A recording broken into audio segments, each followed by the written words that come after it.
मैं ऋषि आज के समाचारों में 9 तपा से पहले ही तपा हरियाणा। तेज धूप और गर्म हवाओं ने झुलसाया। 21 जिलों में 40 डिग्री से अधिक पारा। 22 किलोमीटर की रफ्तार से चल रही है हीट वेव। 44 डिग्री के साथ सिरसा रहा सबसे गर्म। अगले कुछ दिनों में गर्मी बढ़ने की संभावना। लोगों को दोपहर में धूप से बचने और पर्याप्त पानी पीने की दी जा रही है सलाह। गलियारे में चर्चा हो रही है कि हरियाणा कर्मचारी चयन आयोग के कुछ फैसले ऐसे हैं जिनके कारण उम्मीदवारों को अदालत के चक्कर काटने पर मजबूर होना पड़ रहा है। सरकार को भी यू टर्न लेना पड़ता है। गलियारे में कहा जा रहा है कि ग्रुप सी के लिए सीईटी के बाद ग्रुप सी की जितनी भी भर्तियां हुई हैं उनमें वेटिंग लिस्ट जारी नहीं की गई।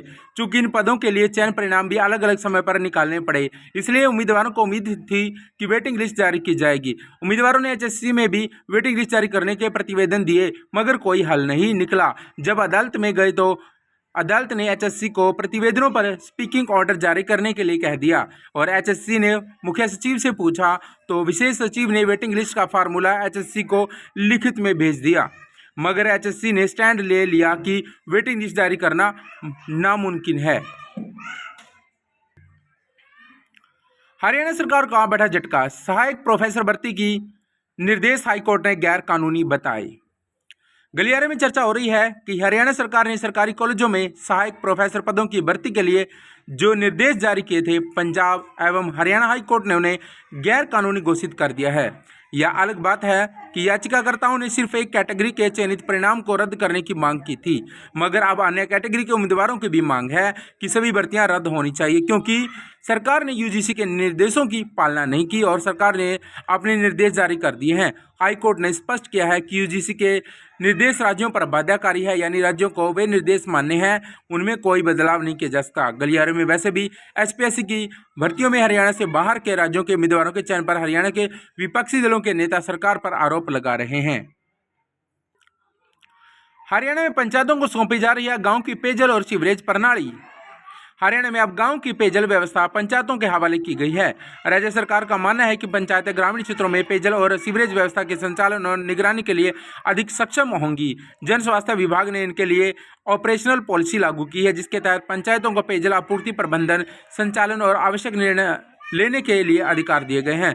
पंचायतें अब पेयजल दरों में संशोधन, नई दरें लागू करने और अवैध कनेक्शन काटने तक की कार्रवाई कर सकेंगी।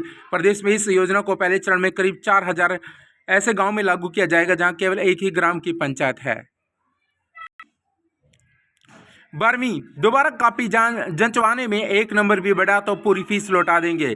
छात्रों के विरोध के बाद बोर्ड ने पुनः मूल्यांकन फीस में बड़ी कटौती की। उत्तर पुस्तिका की स्कैन कॉपी पाने के लिए 700 रुपये के स्थान पर केवल 100 रुपये ही देने होंगे। अंकों के सत्यापन यानी फिर टोटल कराने के लिए 500 रुपये की जगह 100 रुपये देने होंगे। सवालों की दोबारा जांच कराने के लिए प्रति सवाल 25 रुपये लगेंगे। पिछले वर्ष 100 रुपये लगाते थे। हल्की स्याही से स्कैनिंग में दिक्कत, विदेशी में काली स्याही से लिखना अनिवार्य होता है। प्रदेश में अब फिजिकल नहीं वीसी के जरिए होगी बैठकें। मंत्रियों ने भी घटाए काफिले। सूबे में पेट्रोल डीजल की खपत कम करने और खर्च घटाने की मुहिम ने जोर पकड़ लिया है। खुद मुख्यमंत्री नायब सिंह सैनी ने इसकी पहल की है। अब बैठकों का दौर फिजिकल नहीं बल्कि वीसी के जरिए चलेगा। यहाँ पर बता दें कि प्रधानमंत्री नरेंद्र मोदी ने पेट्रोल डीजल की बढ़ती कीमतों के बीच ईंधन बचाने की अपील की थी। इसके बाद हरियाणा में बदलाव का दौर चल रहा है। मुख्यमंत्री नायब सिंह सैनी ने अपनी कारों का काफिला छोटा कर दिया है। पूर्व मुख्यमंत्रियों मनोहर व हुड्डा में राजनीति से संन्यास पर राजनीति। दोनों ने दी एक दूसरे को राजनीति से संन्यास लेने की सलाह। राजनीति से संन्यास लेने को लेकर हरियाणा के 2 पूर्व मुख्यमंत्री मनोहर लाल और भूपेंद्र सिंह हुड्डा आमने सामने हैं। मनोहर लाल इस समय केंद्र सरकार में ऊर्जा, आवासन एवं शहर विकास मंत्री हैं, जबकि भूपेंद्र सिंह हुड्डा हरियाणा विधानसभा में विपक्ष के नेता हैं। दोनों ही 2 बार और करीब 10 साल तक राज्य के मुख्यमंत्री रह चुके हैं। बैंक में छोटे नोट कम, बाजार में 1000 की गड्डी पर 500 रुपये तक का नजराना।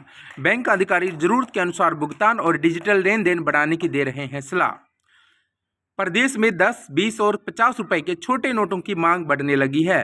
स्थिति वह यह है कि 10 रुपए के 100 नोटों की 1000 रुपये वाली गड्डी के लिए कई जिलों में 400 से 500 रुपये तक अतिरिक्त लिए जा रहे हैं।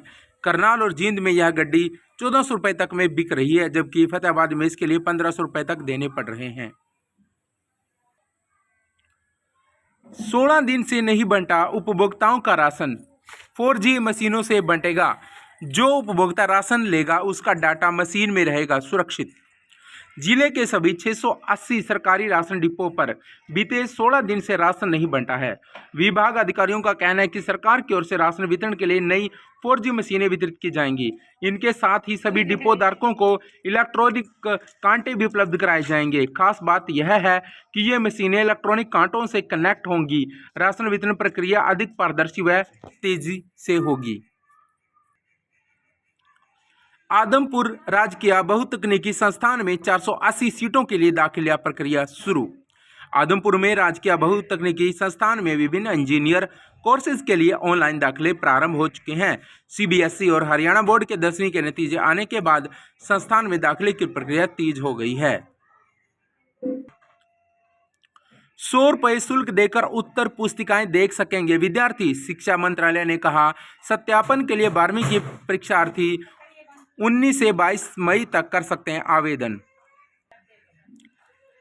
बेटियों का पिता की संपत्ति पर अधिकार बंटवारे से खत्म नहीं होता, सुप्रीम कोर्ट। शीर्ष अदालत ने कहा कि वसीयत ना हो तो भी बेटियों का पैतृक संपत्ति पर बराबर का अधिकार।